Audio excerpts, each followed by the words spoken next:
Tu as peut-être cette sensation d'être sur un chemin qui ne te correspond pas ou d'être constamment débordé avec l'impression que rien ne change vraiment. La vie parfois te donne l'impression de ne plus être vraiment entre tes mains. Les jours passent, tu te sens submergé et avant même de t'en rendre compte, tu as l'impression de ne plus avoir de prise sur ta propre existence. Parfois, tu as l'impression que tes choix ne t'appartiennent plus et que tu vis selon les attentes des autres. Tu te sens parfois coincé dans une routine qui ne te correspond plus sans savoir comment t'en sortir. Et si tu pouvais tout changer demain, par quoi commencerais-tu ? On connaît tout ça, ce moment où tu te dis mais comment j'en suis arrivé là ? Où tu sens que tes choix t'échappent, que ton quotidien ne reflète plus vraiment qui tu es. Que ce soit dans ton boulot, tes relations ou simplement ton rythme de vie, il est facile de perdre le contrôle. Si tout ça, ça te parle, alors cet épisode est fait pour toi.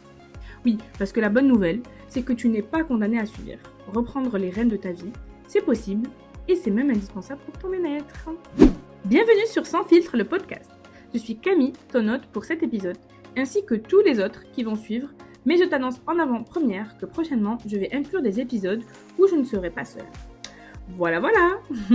Mais en attendant, dans cet épisode du jour, comment reprendre le contrôle de ta vie, je vais te donner des conseils concrets et applicables dès maintenant pour t'aider à te recentrer, à mieux te comprendre et surtout à prendre des décisions qui comptent vraiment pour toi. Parce que personne d'autre que toi ne devrait avoir ce pouvoir sur ta propre vie. L'objectif de l'épisode est simple, ne plus vivre en mode pilote automatique. L'idée, c'est de te donner les clés pour reprendre le contrôle de ta vie afin que tu puisses faire des choix éclairés et alignés avec tes véritables aspirations. Parce qu'au fond, reprendre le contrôle, c'est aussi se réapproprier son histoire et décider de ce que tu veux vraiment en faire. Allez, on y va ? Alors, ce fameux sentiment où ta vie est en pilote automatique, à enchaîner les journées sans vraiment choisir la direction que prend ta vie, t'as l'impression de vivre une vie qui ne te correspond plus, où les choix semblent imposés par les circonstances ou les autres. Mais la bonne nouvelle, comme je t'ai dit plus haut, sache que ce n'est pas une fatalité, sortir de ce schéma c'est possible, et il est possible de retrouver le contrôle et de redéfinir ton quotidien selon tes envies, tes besoins. Donc je vais tout de suite te partager des conseils concrets pour t'aider à faire ce premier pas, à reprendre les rênes de ta vie et retrouver ce sentiment d'être pleinement actrice de ta vie. On n'est pas actrice, nous. Bon, toi aussi t'es arrivé d'être actrice, mais bon, le plus important c'est d'être actrice de ta propre vie quand même, non ? Bon allez, on commence par les premiers conseils. Donc le premier conseil, c'est d'accepter que tu ne contrôles pas tout. Il faut choisir donc tes batailles. La première étape pour reprendre le contrôle, c'est d'accepter que certaines choses ne sont pas sous ton contrôle. C'est essentiel de distinguer ce que tu peux changer et ce que tu dois lâcher. L'énergie que tu perds à vouloir tout maîtriser pourrait être redirigée vers des choses qui comptent vraiment pour toi. D'ailleurs, je compte faire un épisode sur le fait de comment arrêter de vouloir tout contrôler et apprendre à lâcher prise. Ce sera l'épisode du 14 mars 2025. Ouais, on est un peu tôt ici chez Sans Fil Production. Donc, en vrai, ce sont des sujets qui sont intimement liés. Le fait de reprendre le contrôle de sa vie et le fait de lâcher prise aussi. Bon, ils sont aussi contradictoires, mais je pense que dans notre vie d'humain, en fait, on passe par ce genre de phase. Le fait de tout contrôler et donc il faut apprendre à lâcher prise. Et le contraire, c'est justement ne rien contrôler et justement il faut apprendre à tout contrôler. Donc pour ce premier conseil, donc, qui est d'accepter que tu ne contrôles pas tout, je vais te donner un petit exercice. Par exemple, tu peux noter 3 choses qui te stressent parce que tu ne les contrôles pas. Ensuite, tu vas identifier celles sur lesquelles tu peux agir et celles où tu ne peux pas agir et du coup, il faudra lâcher prise. Fais cet exercice chaque semaine pour éviter d'être frustré, par exemple, ou d'éviter le sentiment que tu ne contrôles rien. Ça va t'aider dans ton cheminement de reprendre le contrôle de ta propre vie. Le deuxième conseil, c'est de clarifier tes priorités. Oh là là là là, c'est un exercice qui est très très dur pour moi. Je ne sais pas prioriser. Pour moi, tout est important. Je dois donner la chance à tout le monde, donc tout le monde doit être important et tout le monde doit être sur le même piédestal. Sauf que la vie ne marche pas comme ça. C'est pour ça que je me sens souvent submergée et c'est pour ça que c'est la catastrophe. Donc pour éviter cette catastrophe, clarifie tes objectifs et clarifie tes priorités. C'est très important. Si tu ne sais pas où tu vas, tu ne sauras pas quel chemin prendre pour arriver à là où tu veux aller. Pour reprendre le contrôle de ta vie, il faut commencer par définir ce qui est vraiment important pour toi. Clarifier les domaines de ta vie par ordre de priorité. Ça peut être ta carrière, ta santé, tes relations ou tout simplement ton bien-être personnel. Alors, personnellement, moi, je mets en priorité mon bien-être personnel. Et à défaut, c'est pas à défaut, mais franchement, j'aurais pu mettre autre chose dans ma priorité pour arriver plus rapidement à mes objectifs de carrière. Mais en vrai, je veux pas subir la vie. Je ne veux pas être frustrée dans ma vie. Je veux faire ce que j'aime et je veux pas qu'on m'impose des choses que je ne veux pas faire, tu vois. Donc après, si toi, ça te va, c'est pas grave, hein. Mais personnellement, mon bien-être personnel, est très important. Donc, bien-être personnel en premier. Deuxième, ça va être la carrière. Et après, bon, bien-être personnel et la santé, pour moi, sont intrinsèquement liés. Donc, franchement, ça va ensemble parce que bien-être personnel, c'est quoi? C'est santé mentale et aussi santé physique. Pour moi, ça va ensemble. Et après, au niveau des relations, ben, en vrai, les relations, bah, les gens sont là. Enfin, les gens qui comptent le plus pour moi, ils sont là, quoi. Après, bon, de toute façon, j'ai pas beaucoup d'amis. Et d'ailleurs, j'aimerais bien faire un épisode là-dessus. Du coup, je te conseille, pour clarifier tes priorités, c'est de faire une liste de tes 5 priorités absolues et demande-toi si ton quotidien reflète ces priorités. Et ça va te permettre, en fait, de rediriger ta vie, de reprendre le contrôle d'une autre manière en mettant en place des actions qui vont dans ce sens. Ensuite, on va avoir le troisième conseil qui va être apprendre à dire non. Et ouais, ça va être hyper difficile parce qu'on a l'habitude de toujours dire oui. Mais en fait, non. Si t'as pas envie de faire quelque chose, bah tu dis non. Parce que dire non, c'est affirmer tes limites. C'est aussi prendre soin de toi et de ton temps, d'une certaine manière. Et d'ailleurs, il y a une phrase qu'on dit souvent, c'est dire non, c'est se dire oui à soi-même.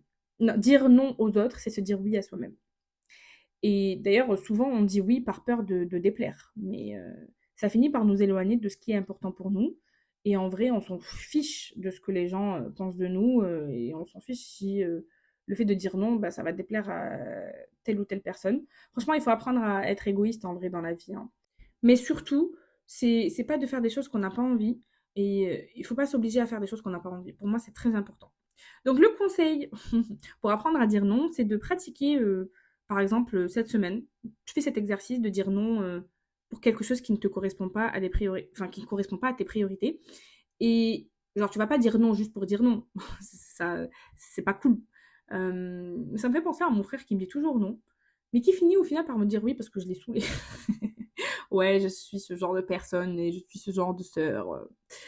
Voilà, on va passer au conseil numéro 4 qui est d'établir une routine qui te ressemble. Je t'en parle très souvent dans mes podcasts. C'est très important d'avoir une routine. En fait, une routine, ça va te permettre de garder le cap. Le fait de créer des habitudes, ça va te permettre de te rapprocher de tes objectifs, que ce soit pour ta santé, ton travail ou ton bien-être personnel. Le fait de reprendre le contrôle de ta vie, ça passe aussi par ces petites choses que tu fais chaque jour, des habitudes que tu mets en place le matin, des routines le soir. Du coup, d'ailleurs, le conseil que je te donne et l'exercice que je te conseille de faire, c'est de mettre en place une habitude matinale qui va te booster pour bien commencer ta journée. Et tu fais la même chose pour le soir. Ça va pas forcément te booster, mais ça va justement te ramener dans le calme pour pouvoir, du coup, te préparer à un endormissement et dormir correctement. Ensuite, cinquième conseil, ça va être de gérer ton temps pour ne pas le subir. Le temps, c'est ton bien le plus précieux. C'est-à-dire que c'est quelque chose que tu ne peux pas acheter, c'est quelque chose que tu ne peux pas louer. Ton temps, c'est extrêmement cher le temps, en vrai. Et tu ne sais pas combien de temps tu as sur cette planète. Et d'ailleurs, j'ai fait le calcul, c'est peut-être un peu toxique tout ça, mais environ, on vit environ 30 000 jours dans notre vie. Et donc, j'ai fait le calcul. Je vais fêter mes 30 ans le 15 octobre. Donc, admettons 365 jours fois 30, ça fait 10 950 jours. Donc, j'ai déjà vécu 10 950 jours. C'est l'équivalent de un tiers de ma vie. Admettons si je vis jusqu'à 90 ans. Inch'Allah, comme on dit. Hein. Mais bon, je mourrai peut-être sûrement avant. Mais j'aimerais bien vivre aussi longtemps et surtout en bonne santé. Hein. Mais bref, tout ça pour dire, si tu ne prends pas soin de toi, si tu prends pas soin de ton temps, il sera rapidement monopolisé par des discrétions, pas du tout, des distractions ou des urgences inutiles. Et franchement, genre scroller son téléphone, ça c'est vraiment complètement inutile. Donc, apprends à planifier tes journées en fonction de ce qui compte pour toi. Donc, par exemple, il y a quelque chose que je fais souvent la veille et que je te conseille de faire, donc c'est un conseil exercice que tu devrais mettre en place, c'est chaque soir, planifie 3 tâches importantes pour le lendemain et organise ton temps autour de ces tâches-là. Et c'est ce que je fais, comme je t'ai dit, depuis très longtemps. Et c'est tellement satisfaisant parce que tu as ce sentiment de productivité qui est incroyable parce que justement, tu as fait tes 3 tâches, tes... comment on les appelle? Les indispensables, pas les indispensables, mais genre les non négociables. Voilà, les tâches les non négociables. Et après, tu mets des tâches genre négociables que tu peux reporter, c'est pas grave. Mais tu en as 3 qui sont hyper importantes. Genre en gros, tu dors pas si tu ne les as pas faites. Et en vrai, ça permet d'avancer petit à petit chaque jour vers ton objectif final. 6e conseil, entoure-toi des bonnes personnes. Comme on dit, tout seul on va plus vite et ensemble on va plus loin. Petite dédicace à ma copine Ness. C'est exactement ça en vrai. Les gens qui t'entourent influencent ta vie, ton humeur et même tes décisions. Si tu es entouré de personnes qui vont être négatives ou toxiques, ça va être difficile de reprendre le contrôle de ta vie, hein. Donc, très important, entoure-toi des gens qui te soutiennent et qui t'encouragent à être toi-même. Parce que si tu n'arrives pas à être toi-même autour de ton entourage ou genre avec tes amis, c'est que ce ne sont pas tes amis. C'est que c'est pas ton bon entourage. En fait, si genre tu te sens mal à l'aise d'être toi-même, c'est chaud quand même, hein. Donc, petit conseil, c'est de faire le tri dans ton entourage. Prends conscience des personnes qui t'élèvent plutôt que celles qui te freinent. Peut-être que tu vas penser que je suis égoïste ou que je suis opportuniste, mais moi, je m'entoure que des personnes qui m'apportent quelque chose dans ma vie. Ça peut être qui m'apporte du soleil, de la bonne humeur, ou justement qui me tire vers le haut. Et en vrai, les amis que j'ai, en tout cas dans mon cercle le plus proche, c'est tous des personnes comme ça. Et en vrai, il faut faire le tri, hein. Il faut faire le tri. Moi, j'arrive à le faire, le tri assez facilement et assez automatiquement. Euh, les gens qui comptent pour moi, genre, ils le savent parce que je suis avec eux toujours en contact. Si je ne suis pas avec toi en contact, c'est que tu n'es pas mon ami. Voilà, c'est dit. 7e conseil, apprends à mieux te connaître. C'est très important et c'est un conseil, je trouve, qui est fondamental dans la vie en général, je trouve. Parce que si tu ne sais pas qui tu es, tu risques de vivre selon les attentes des autres et de toujours euh, faire selon les autres. La connaissance de soi, c'est un outil qui est puissant pour reprendre le contrôle de ta vie. Donc ça commence par comprendre tes besoins, tes envies, mais aussi tes peurs et tes blocages. C'est très très important. Par exemple, quand je fais mon vision board, ok, je veux atteindre ces objectifs-là l'année prochaine. Voilà. Mais comment je vais atteindre ces objectifs? Parce que c'est bien beau de dire je veux faire ça, je veux faire ça, je veux être là, je veux machin. Mais si tu n'as pas mis en place, si tu n'as pas réfléchi à comment t'allais arriver là, bah, ça va pas se faire. Genre, ça tombe pas du ciel. Oui, les manifestations qu'on voit sur les réseaux sociaux, ouais, manifestation, manifestation, ça n'arrive pas. En vrai, je dis ça, mais en vrai de vrai.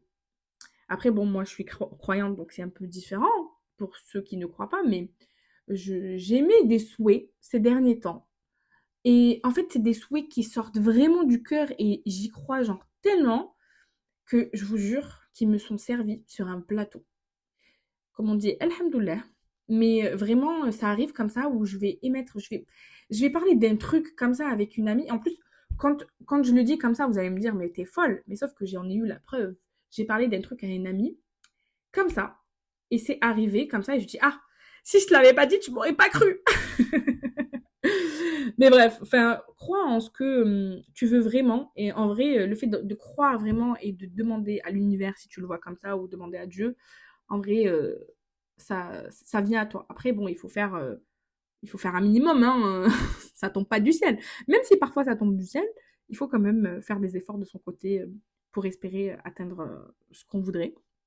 Mais en tout cas, un autre conseil que je pourrais te donner pour apprendre à mieux te connaître, c'est de prendre un moment pour écrire par exemple une lettre à ton toi futur. D'ailleurs, cette lettre, j'ai envie de la faire depuis janvier.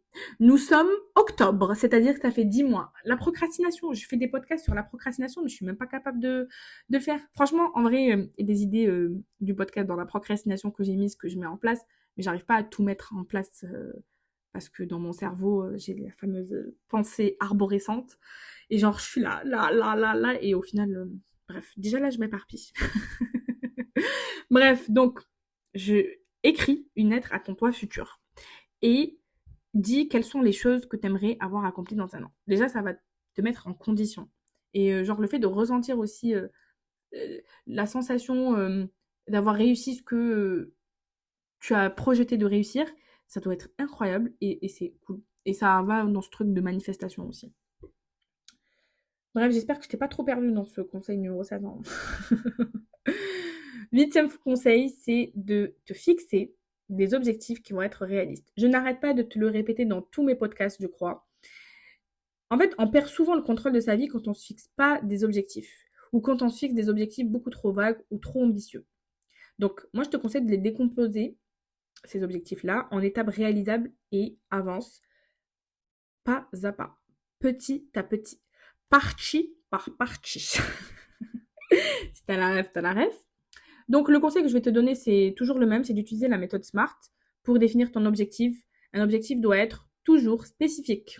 Donc, qu'est-ce que c'est exactement? Il ne faut pas qu'il soit vague. Il faut qu'il soit mesurable. Genre, combien, quoi, comment, enfin, non, pas quoi, comment, mais combien. Par exemple, je veux devenir riche. Un objectif. Mais oui, tu veux devenir riche, mais ça veut dire quoi riche? Parce qu'il y a des gens, devenir riche, c'est 1000 euros. 1000 euros par mois. Et il y a des gens, devenir riche, c'est 6000 euros par mois. Il y a des gens, pour eux, devenir riche, c'est 10 000 euros par mois. Et il y a d'autres gens, devenir riche, c'est être millionnaire, voire milliardaire. Donc, en fait, il faut que ça soit vraiment mesurable. Ensuite, il faut que ça soit atteignable. Est-ce que c'est possible de l'atteindre? Genre, je sais pas moi, je veux devenir astronaute. Ma sœur, mon frère, la Famax, je peux pas devenir astronaute si je n'ai pas fait d'études d'astronomie. Enfin, genre, si j'ai pas ingénieur de je sais pas quoi. Donc, non, je peux pas dire je veux devenir astronaute l'année prochaine. Genre, c'est clairement pas atteignable. Après, bon, si je gagne au loto, je peux payer un billet. Bon, bref, je m'évade. Mais je peux payer un billet avec Virgin ou avec Monsieur Elon Musk pour aller dans l'espace. Et bon, ça fera pas de moi un astronaute non plus. Ça fera juste de moi un civil qui va dans l'espace. Bref, il faut que ça soit réaliste. Donc, atteignable et réaliste, en vrai, voilà, ça pour moi, ça va ensemble. Je vais pas devenir, je sais pas moi, j'ai pas d'exemple. Bref, il faut que ça soit temporellement défini. Genre, si je veux être riche d'ici l'année prochaine, c'est possible si je gagne au loto. Mais en vrai, je peux me fixer cet objectif sur 20 ans. Devenir riche, être millionnaire, milliardaire, Inch'Allah, voilà quoi. Mais en vrai, mon objectif, c'est d'être heureuse. En vrai, si je suis heureuse, c'est que j'ai l'argent qui coule à flot comme je le souhaiterais, j'ai ma famille qui est à l'abri, je me sens bien, je voyage. En vrai, ça aussi, la définition du bonheur, ça peut être un épisode de podcast. Attends, je vais le noter. En vrai, on a tous une définition qui est grave différente. Et même, par exemple, être riche, on a tous, comme je t'ai dit plus haut, une définition différente. En vrai, le fait de voyager, pour moi, ça me rend extrêmement riche. Et il y a même une citation que je t'ai déjà dite dans l'épisode Comment voyager seul. C'est Traveling is the only thing that you spend, non, that you buy, that makes you richer. Donc en fait, voyager, c'est la seule chose que tu achètes, mais qui te rend riche. Parce qu'en fait, oui, tu vas l'acheter monétairement parlant, mais en termes d'expérience, en termes de rencontres, ça va te rendre encore plus riche dans tes interactions et même dans ton mindset, et tu vas apprendre tellement de choses. Donc en vrai, moi, c'est l'argent des voyages, c'est le seul argent que je n'ai pas peur de dépenser, que je n'ai pas peur d'investir, on va dire. Bref, donc tout ça pour dire, utilise la méthode SMART pour définir tes objectifs. Et en fait, ça va te permettre de les mettre en mode spécifique, mesurable, atteignable, réaliste et temporel pour que tu puisses en fait déjà comprendre ton objectif dans sa globalité et avoir ce truc de ah, j'ai tant de temps pour le mettre en place. Ah, quand je vais mettre en place cet objectif, eh ben, dans les 3 premiers mois, eh ben, je vais faire ci. Enfin, je sais pas si tu arrives à comprendre ce que j'essaie de dire, mais en gros, c'est un peu ton plan d'attaque pour réaliser ton objectif, quoi. Ensuite, 9e conseil, c'est de prendre soin de ton corps et de ton esprit. Parce que reprendre le contrôle de ta vie, ça passe aussi par ton bien-être physique et mental. C'est très important. Je t'ai fait un épisode aussi. Bon, cet épisode, en fait, je te renvoie à d'autres épisodes que j'ai déjà fait. Et c'est pas plus mal. Je t'ai fait un épisode sur comment prendre soin de toi, de ton bien-être physique et mental. Donc, je te le laisserai en barre d'infos. Mais en gros, il faut que tu fasses grave attention à ton bien-être physique et mental, en faisant attention par exemple à ton alimentation, en faisant aussi attention à ton activité. Donc bouge régulièrement et accorde-toi des moments de détente. Vraiment, c'est très important. Parce que ton énergie va dépendre de la manière dont tu prends soin de toi. Et ce que tu donnes à manger à ton corps et à ton esprit, ça va être hyper important. Parce que si tu vas lui donner que du sucre, que du gras, bah, tu vas te sentir toute flasque, tu vas pas te sentir bien, tu vas peut-être prendre du poids, tu vas pas te sentir bien parce que tu seras pas dans ton poids de forme, des trucs comme ça. Et du coup, ça va te ralentir dans ta vie en général. Donc le conseil que je vais te donner, c'est de mettre en place une routine de soins personnels que tu vas faire par exemple quotidiennement ou hebdomadairement parlant ou mensuellement parlant ou trimestriellement parlant. Bon, par exemple, moi, pour ma partie soins, on va dire physique, une fois par semaine, bah déjà j'ai des problèmes à la hanche, mais donc je vais chez le kiné, déjà ça me fait du bien. Ou une fois toutes les 2 semaines, une fois par mois, je vais me faire masser. Une fois par mois, je vais me faire mes ongles de yep. Une fois par mois, je fais des ongles de mes mains. Une fois par mois, je vais me faire épiler les sourcils. Une fois tous les trimestres, voire une fois tous les 6 mois, je vais au coiffeur, histoire de couper les pointes. C'est des petits trucs comme ça. Et ce que je peux faire quotidiennement, c'est par exemple faire du sport. Je peux, par exemple, aller méditer ou prendre un moment pour moi en allant me promener. En tout cas, je te renvoie à l'épisode sur les 8 habitudes qui ont changé ma vie et que je pense qui pourraient t'aider à prendre soin de toi et ton esprit. Donc, je te renvoie vers la barre d'infos de cet épisode où tu trouveras tous les épisodes que j'ai mentionnés. Et dernier conseil que je vais te donner, et qui n'est pas des moindres, et qui je trouve est le plus important, parce que certes, mettre en place des stratégies et tout, c'est bien. Mais le plus important, c'est de passer à l'action. Toutes ces réflexions ne valent absolument rien si tu ne fais rien. Passer à l'action, c'est la clé. Peu importe la taille du premier pas. Le plus important, c'est de commencer et de continuer à avancer.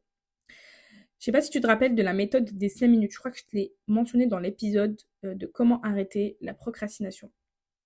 En gros, si tu commences un truc aujourd'hui, si tu fais un truc pendant 5 minutes, un truc que tu veux faire, mais genre t'arrives pas à lui trouver le temps. 5 minutes en vrai, tu trouves le temps de le faire. 5 minutes, ça représente quoi? Ça représente 35 minutes dans la semaine. Ensuite, ces 35 minutes dans la semaine, ça va représenter 1h, 2h20, je crois, dans le mois. 2h20 dans le mois. Bref, dans l'année, on va passer directement à l'année au lieu de faire machin. Ça va représenter environ 30 heures. 20 ou 30 heures, je sais plus. 30 heures, je crois. 30 heures. 30 heures, c'est l'équivalent d'un apprentissage d'une langue. L'équivalent d'avoir appris une compétence. C'est énorme. Genre, tu te mets sur un truc pendant 5 minutes par jour pendant 1 an, c'est énorme. Donc moi, je te conseille de vraiment passer à l'action avec cette méthode de 5 minutes. Parce qu'avec cette méthode de 5 minutes, la flemme n'a plus lieu en fait. Donc, l'exercice que je te conseille, donc, c'est la méthode des 5 minutes. Et du coup, tu choisis une petite action aujourd'hui qui te rapprochera de l'une de tes priorités dans le temps. Et fais-la sans attendre aussi demain. Et fais-la sans attendre aussi le lendemain. Et aussi, par exemple, tu vois, le vision board. Quand, par exemple, tu mets en place ton vision board, si tu le mets en place. En tout cas, moi, ça fait depuis 2020 que je l'ai mis en place. Ça fait 4 ans. Enfin, c'est mon 5e vision board. Depuis 2019, du coup. Et en gros, pour mettre en place ton vision board, c'est bien beau de dire, ouais, je veux faire ci, je veux voyager là, je veux machin. Mais il faut aussi, comme c'est dit plus haut, mettre en place une espèce de stratégie. Qu'est-ce qui va me permettre d'arriver à cet objectif-là? Qu'est-ce que je peux faire qui est dans mon pouvoir, qui va m'amener à cet objectif-là. Donc tu décomposes et tu passes à l'action et tu atteins tes objectifs. Purée, ça a l'air tellement facile comme ça. Mais encore une fois, passe à l'action et petit pas par petit pas, partie par partie. Et je pense que ça devrait aller. En tout cas, voilà, c'était l'épisode sur comment reprendre le contrôle de sa vie. J'espère sincèrement qu'il contribuera dans ton cheminement et qu'il t'aidera à reprendre les rênes de ta vie. J'espère aussi qu'il t'inspirera à adopter certaines de ces pratiques dans ton propre quotidien. Je te le répète depuis quelques épisodes, mais je sais que c'est dur de ne pas encore voir la lumière au bout du tunnel. Mais n'oublie pas que ce sont souvent les petites actions répétées avec constance qui mènent aux plus grandes transformations. Le fameux petit pas par petit pas, partie par partie. C'est ce que je n'arrête pas de me répéter tous les jours. Ça m'aide à garder la foi et à ne surtout pas abandonner tout ce que j'ai mis en place depuis quelques temps.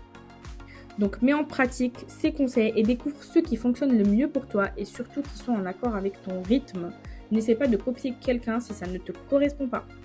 C'est en bougeant que tu reprends les rênes. Alors comme d'hab, partage cet épisode avec tes copines, tes amis qui pourraient aussi bénéficier de ces conseils et abonne-toi pour ne pas manquer les prochains épisodes de Sans filtre le podcast. D'ailleurs, dans le prochain épisode, on va parler de comment trouver le bon moment. Tout le monde se demande quand agir ou attendre. Alors on va parler de ce fameux bon moment, comment le sentir, comment le provoquer parfois. Et surtout, comment arrêter d'attendre que ça soit parfait pour avancer. Un épisode qui va vraiment t'aider à mieux écouter ton instinct et le bon timing. Alors reste connecté si tu veux en savoir plus. Merci d'avoir écouté cet épisode. N'oublie pas de le partager et de le noter avec 5 étoiles, c'est très important. On se retrouve dès lundi prochain à 18h pour un nouvel épisode. D'ici là, comme d'hab, prends soin de toi, crois en toi, reste curieuse et ouverte d'esprit. PS, rendez-vous en barre d'infos pour retrouver tout ce que j'ai mentionné dans l'épisode parce que j'en ai mentionné énormément. Donc on se retrouve là-bas. Bye!